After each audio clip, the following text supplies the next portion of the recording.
आजकार वार्षिक उत्सव सभारे सभापतित्व करुवा सभापति महोदय मंचरे मंचसीन समस्त अतिथिगण एवं सम्मुखें उपस्थित थिबा ग्रामर माँ भौणी भद्र व्यक्ति एवं समस्त छात्र छात्री वृंद एवं शिक्षक शिक्षयित्री को मोर नमस्कार। जहा हो आज वार्षिक उत्सव पिला माने बहुत खुशी थिबा जना पड़ुची। ए पिला मानक भितरे बहुत कड़ा लुचि रही।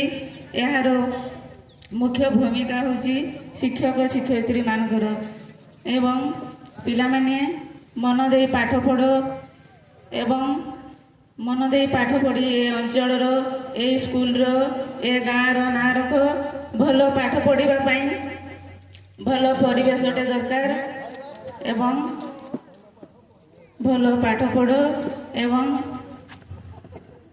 आमर बहुत अतिथि अच्छा अतिथि माने भल भल उपदेश देवे आपण मैंने सब मन दे शुणवे।